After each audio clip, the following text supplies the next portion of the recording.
Layla et Majnoun, l'écho des âmes. Dans un désert impitoyable, un amour pur mais interdit consume deux âmes, transformant un jeune homme en poète fou et le destin en une déchirante symphonie de vers et de larmes. L'éveil de l'amour. L'innocence perdue. Désert arabe, le soleil brûlant inonde les dunes de sable doré. Raïs, 8 ans, vif et curieux, et Layla, 8 ans, gracieuse et espiègle, court et joue parmi les tentes d'un campement bédouin. Leur rire résonne. Il fut un temps où le désert n'était pas un tombeau, mais un berceau. Un temps où mon âme ignorait encore la brûlure d'un amour sans fin. Ils s'échangent des regards complices, des sourires innocents. Raïs offre à Layla une fleur du désert qu'il a trouvée. École coranique, jour. Quelques années plus tard, Raïs, 18 ans, beau, intelligent, déjà avec une sensibilité poétique, et Layla, 18 ans, d'une beauté saisissante, yeux profonds, sont assis parmi d'autres jeunes, écoutant l'enseignement. Leurs regards se croisent furtivement. Une tension palpable, une attraction irrépressible. Raïs est distrait, il ne peut détacher ses yeux de Layla. Il griffonne des vers sur une tablette. Mon cœur, dès l'aube de ta vue, s'est épris, et depuis, l'univers en tes yeux s'est inscrit. Raïs et Layla se rencontrent en secret près d'une source d'eau. Ils parlent doucement, leurs mains se frôlent. Leurs voix sont emplies d'une tendresse naissante. Layla, tes poèmes, ils sont si beaux, Raïs. Ils parlent de mon âme. Ils ne sont que le reflet de la lumière que tu es, Layla. Tu es ma muse, mon souffle. Il récite un poème, les yeux fixés sur elle. Oh Layla, ton nom est gravé dans mon sang, mon être entier à ton amour est pendant. Un bédouin plus âgé les observe de loin, le visage sombre, tante du père de Layla nuit. Le père de Layla, un chef de tribu respecté mais rigide, est assis, entouré d'anciens. Raïs, c'est son père, un homme digne, sont là pour demander la main de Layla. Le père de Layla refuse catégoriquement. La rumeur des poèmes passionnés de Raïs sur Layla a sali son honneur. Père de Layla, mon honneur est ma vie. Les vers de ton fils ont souillé le nom de ma fille. Jamais elle n'épousera un homme dont la folie est déjà un murmure dans le vent.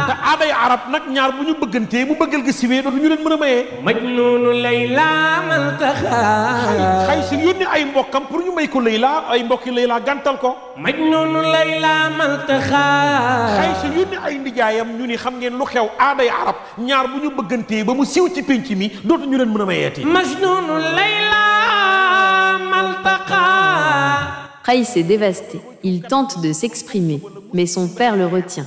Raïs erre seul dans le désert, le cœur brisé. Il arrache ses vêtements, se couvre de poussière. Ses yeux sont injectés de sang, son esprit vacille. Il crie le nom de Layla. Des caravanes passent, des marchands le regardent avec pitié ou dégoût. Ils le surnomment Majnoun le fou. Ce jour-là, Raïs mourut. Et de ses cendres, Majnoun naquit. Un fou, oui, mais fou d'un amour qui défiait la raison, le monde et même la mort. Il commence à composer des vers plus intenses, plus désespérés, les déclamant au vent, aux animaux du désert. Je suis Majnoun, le fou que l'amour a brisé, mon cœur est un désert où Layla a régné. L'exil et la souffrance de Layla. Tante de Layla nuit. Layla, enfermée, est tourmentée par les nouvelles de Majnoun. Elle pleure silencieusement. Sa mère tente de la consoler. Mère de Layla, oublie-le ma fille. C'est un fou. Tu dois épouser Ibn Salem. Layla secoue la tête. Son visage exprime une douleur profonde. Mon corps est ici, mais mon âme est auprès de lui, dans cette folie qui nous unit, jour et nuit. Majnoun est entouré d'animaux du désert, gazelles, loups, qui semblent l'écouter. Il leur parle de Layla, partageant sa peine. Raïs dugg ci àll bi gis ay kéwél kéwél yaa ngi tëb ndax seen taar Raïs naan kéwél yéen ay kéwél ngeen waaw yéen kéwél yi ma laaj leen Layla mi ci yéen la bokk wala Layla nit la. Ô toi, gazelle aux yeux profonds, miroir de l'âme de ma Layla, as-tu croisé son chemin?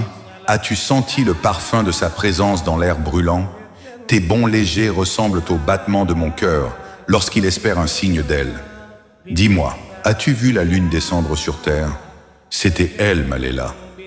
La gazelle le regarda un instant, puis s'éloigna d'un pas hésitant, comme si elle emportait avec elle le secret de la beauté qu'elle partageait avec Layla. Plus loin, sous un acacia solitaire, un vieux chameau ruminant l'observait avec une sagesse lasse. Majnoun, Toi, noble bête du désert, qui porte le poids des hommes et de leurs fardeaux. Mon fardeau est plus lourd que toutes tes caravanes. C'est l'amour d'une femme qui me consume. As-tu vu mon cœur s'échapper de ma poitrine et courir vers elle? Ou peut-être as-tu entendu mes plaintes s'élever jusqu'aux cieux, plus amères que l'eau du puits salé? Le chameau soupira, un souffle rauque qui sembla emporter la poussière des siècles, un témoignage silencieux de toutes les peines du monde. Alors que le soleil déclinait, peignant le ciel de teinte pourpre, un hibou apparut, ses yeux jaunes perçant l'obscurité naissante. Majnun, toi, sage oiseau de la nuit, messager des mystères, toi qui vois ce que le jour cache et entends les murmures du vent, vole, je t'en conjure, vole jusqu'aux portes de sa demeure. Chante-lui ma complainte. Dis-lui que Majnun, le fou du désert, ne vit que par son nom. Dis-lui que chaque étoile est un espoir, chaque lune un souvenir de son visage. Le hibou poussa un cri plaintif, puis s'envola silencieusement, portant peut-être les paroles de Majnun vers un ailleurs insaisissable. Finalement, au cœur de la nuit, alors que la lune éclairait les dunes, Majnun s'adressa à un loup solitaire dont les yeux brillaient dans l'obscurité. Majnun, frère loup, toi dont le hurlement déchire le silence, comme ma douleur déchire mon âme. Nous sommes pareils, toi et moi, solitaires, errants, chassant un fantôme. Toi, tu chasses ta proie. Moi, je chasse le souvenir d'une femme. Ton hurlement est-il aussi empli de l'écho d'un nom absent? Vois-tu comme moi son visage dans le miroir de la lune? Je te le dis, le désert est mon lit, et l'amour de Layla, mon unique destin. Le loup inclina la tête, comme s'il comprenait la folie de l'homme, puis s'éloigna dans la nuit, son hurlement lointain se mêlant aux plaintes silencieuses de Majnun. Ainsi Majnun continuait d'errer, parlant aux animaux, aux rochers, au vent, trouvant dans la nature sauvage les seuls échos de son amour éternel pour Layla. Le désert est mon lit, les étoiles mon toit. Mais sans Layla, le monde n'est que désarroi. Le père de Majnun, désespéré, tente de le ramener à la raison. Il le trouve, méconnaissable, au milieu des bêtes. « Mon fils, reviens à nous. Oublie cette femme. » Majnun le regarde avec des yeux vides, puis son regard s'illumine d'une lueur de folie. Comment oublier celle qui est mon âme? Chaque grain de sable porte son nom. Les bêtes du désert connaissent mieux ma peine que les hommes. Elles voient mes larmes, entendent mes plaintes. Et dans leurs yeux, je lis la compassion que le monde me refuse. La folie et la dévotion. Ils me disent d'un Majnun, le fou, mais ma folie n'est que le reflet pur de mon amour pour toi, le seul chemin qui me mène à l'essence même de mon être, indissociable du tien. Je parcours ces sables, non par errance, mais comme un pèlerinage vers toi. Chaque pas est une prière, chaque grain de poussière, un témoin de ma dévotion infinie. Mon âme est un navire brisé, mais la boussole de mon cœur indique toujours ta direction, même dans les tempêtes les plus furieuses de la solitude. L'espoir et le souvenir. Même quand la mort me guette, mon dernier souffle murmurera ton nom, et mon âme volera vers toi, où que tu sois, pour enfin trouver la paix en ton souvenir. Je te sens dans le vent qui caresse mon visage, dans le chant lointain des oiseaux, dans le scintillement des étoiles. Tu es partout, sauf là où mes bras pourraient t'enlacer. Nul royaume, nulle richesse ne vaut un seul instant passé près de toi.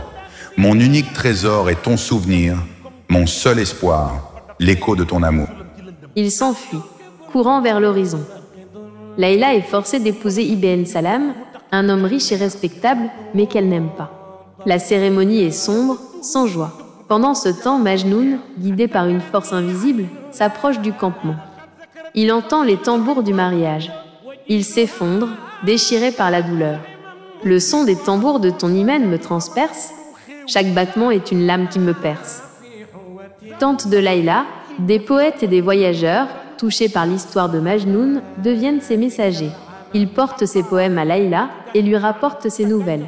Layla reçoit les messages en secret. Ses yeux s'emplissent de larmes à chaque vers. Vers lu par un messager. Mon amour est un feu que l'eau ne peut éteindre. Mon cœur est un brasier que seule Layla peut peindre. Elle envoie des réponses, des fragments de son âme, à Majnun. Vers lu par un messager. Bien que loin de tes yeux, mon cœur t'appartient. Dans le silence des nuits, mon amour te retient. Désert jour. Majnoun, affaibli par les années de souffrance et de solitude, est à bout de force.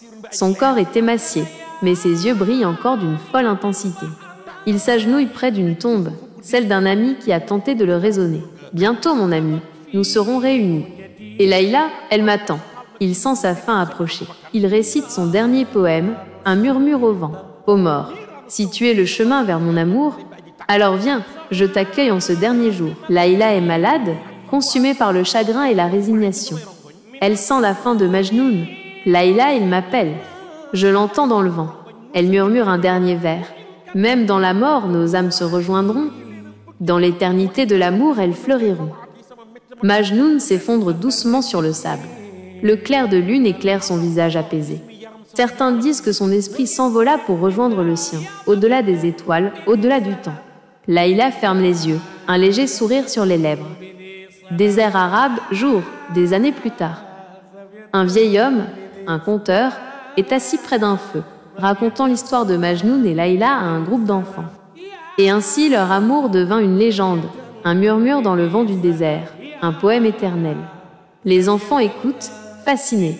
Tes yeux, Layla, sont des astres égarés dans la nuit de mon âme, des puits sans fond où se noie ma raison. Un seul de tes regards suffirait à faire fleurir le désert le plus aride. Ta chevelure, nuit constellée de parfums, où mes doigts rêvent de se perdre à jamais. Chaque boucle, un chemin vers l'oubli de ce monde. Ton sourire, aube nouvelle qui chasse les ombres de ma mélancolie, une promesse de paradis sur mes lèvres desséchées, la douleur et le désespoir. Comment vivre, Layla, quand chaque souffle n'est qu'un soupir de ton nom? Mon cœur, ta prison, bat d'une douleur exquise à chaque instant de ton absence. Le soleil brûle ma peau, mais c'est ton absence qui consume mon âme. Chaque jour sans toi est une éternité de cendres, chaque nuit un linceul de larmes. La caméra s'éloigne, montrant les vastes étendues du désert, où les échos des vers de Majnoun semblent encore flotter. Layla, Layla, Layla, Layla maltaxa. Mari soxna yi kon xanaa xaysu mi ma la nettali bëggoon na Layla de. ah noonu Layla maltaxa Mamadou. téere yi nee nañu dañoo denc Layla fii denc xaysu fii ba ñu deewee am benn reen bu génne ci xabru Layla def nii benn reen génne xabru xaysu ñu defaat nii ba day ñoom ñaar.